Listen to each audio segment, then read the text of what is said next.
Today, I'm happy because, well, it's March. Hopefully, spring should be here soon.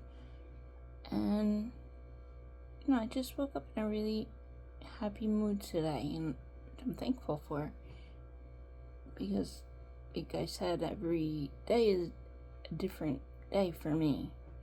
It's like a roller coaster. Some days you're up, some days you're down, some, whatever. You know how that goes. I try to explain everything that I've gone through with MS, but I sometimes find that after I'm done with the video, I will sit here and be like, damn, I should have said that.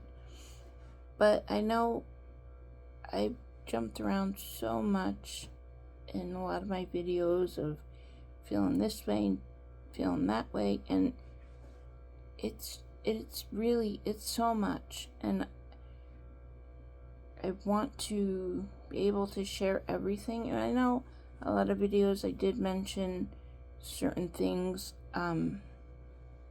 about I don't know if I told you what it actually felt like for me prior to building up to MS.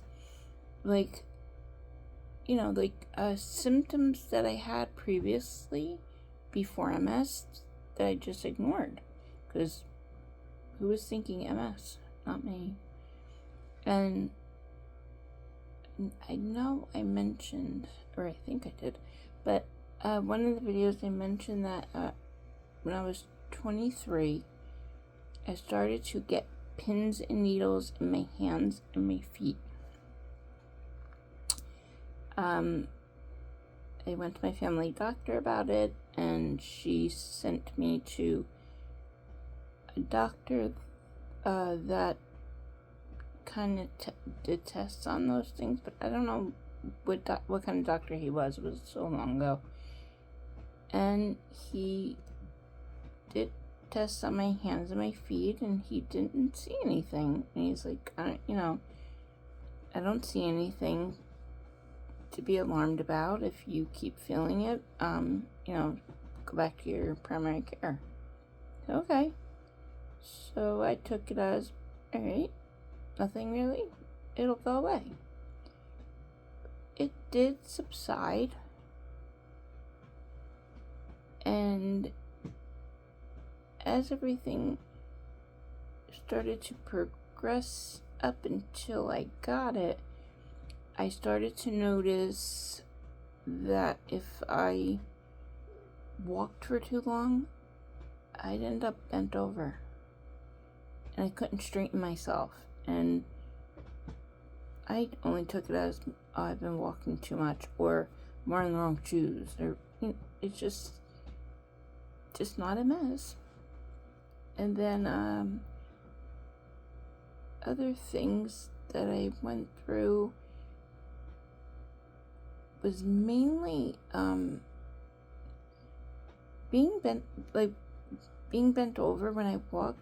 Really, I didn't understand. I also would notice I fall so much. It was just, I'd be walking and then boom, I'm down. And I didn't know either.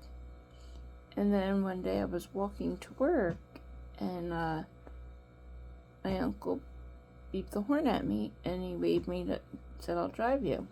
So I walked over to his car. He goes, why are you dragging your right leg? I said, I am? He goes, yeah. So, I didn't think anything of it. Went to work. While I was at work, I worked at Quick Check, and I was behind the register, and a customer came up, asked me for a pack of cigarettes.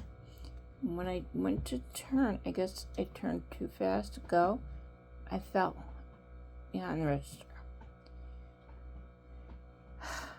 That, oh God, I was afraid. I was like, I'm gonna get fired. And ended up, they had to let me go because I kind of was a liability to them.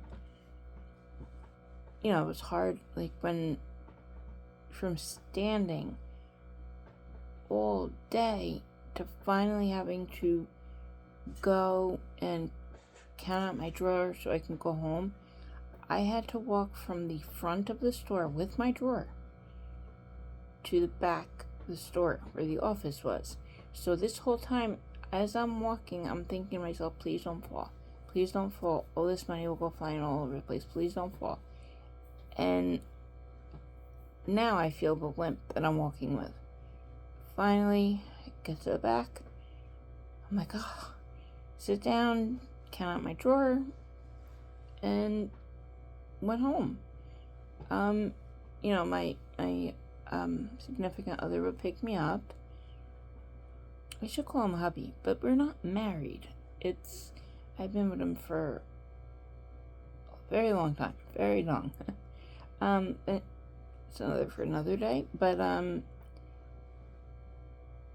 there was one night I actually walked home. That did not work out at all. I walked a little bit, fell, couldn't get back up. So now I'm on the ground, trying to crawl home. And then I got my cell phone. I called my hubby. I said, can you come pick me up, please? I fell. I'm on the side of the road. But, you know, like, the Quick Check wasn't far from my house at all. So he said, all right. But he didn't drive. Well, he drove, but he didn't come to get me in a car. He walked to me and he helped me up. And I kind of, held on to his arm to get me home. And he's like, yeah, you can't do this anymore. No more walking home. So I was like, okay, And then when I went out, it was in April of 2013, I went out to spend, I think I stayed for a month in California, and, I mentioned it before, like, when I was out there, couldn't really exercise much with my friends. We had gone to, it was like an exercise class, but it was outdoors, and we had to, you can either walk or run around this field, and it was a big field. So I walked fast, so I said, oh, no problem, I'll walk. And I'm walking, and my friend is next to me talking, and all of a sudden she started to notice, like, I was limping. She's like, are you alright? I said, I don't know, I can't walk really. It's like I'm stiffening up. So she's like, well, here, there's a bench. So we sat, felt good, got up, started walking again, same thing happened. It took me the whole hour of the class to finally get back to the parking lot where everybody was. So I missed the whole class. I kept telling my friend, why don't you just go, leave me here? And she's like, I am not leaving you. There's coyotes here. I'm not leaving you alone. Which I was really thankful about for that. And then when I finally got back to my friend's house, her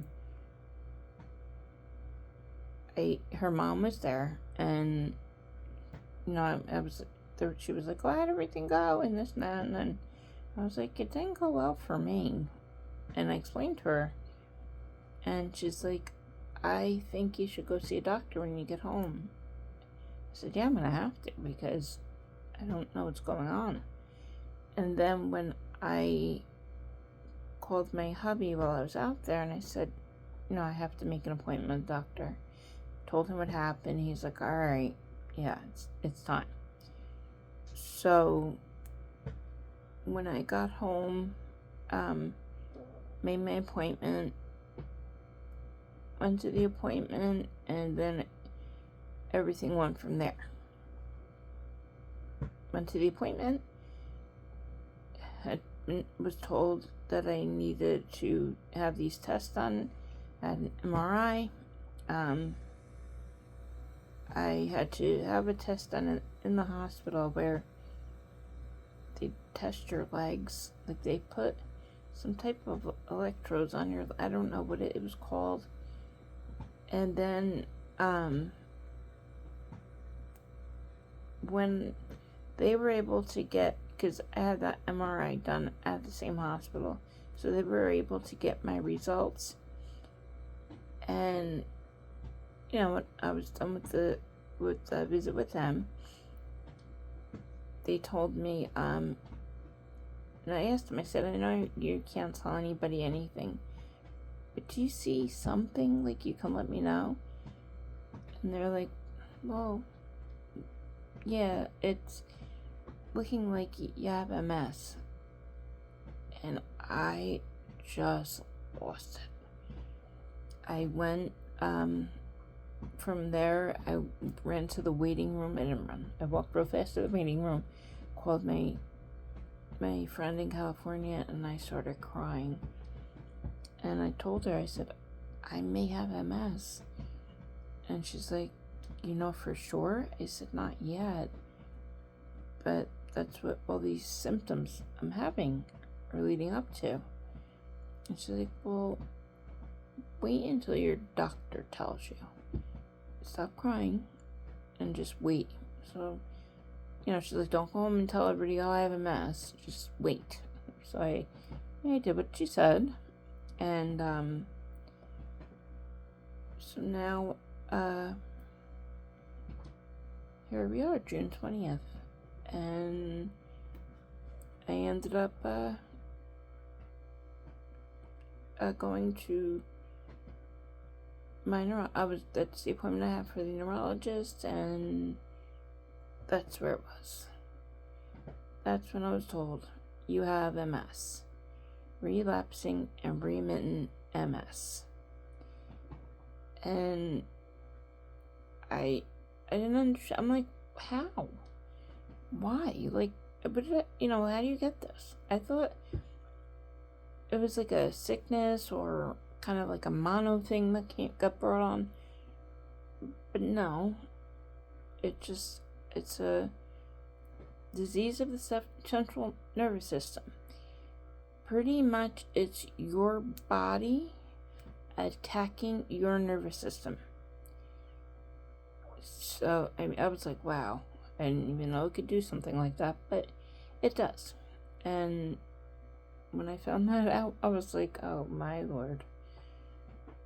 But that was all, that's my sum up, like what summed up everything to when I was diagnosed, what happened prior, and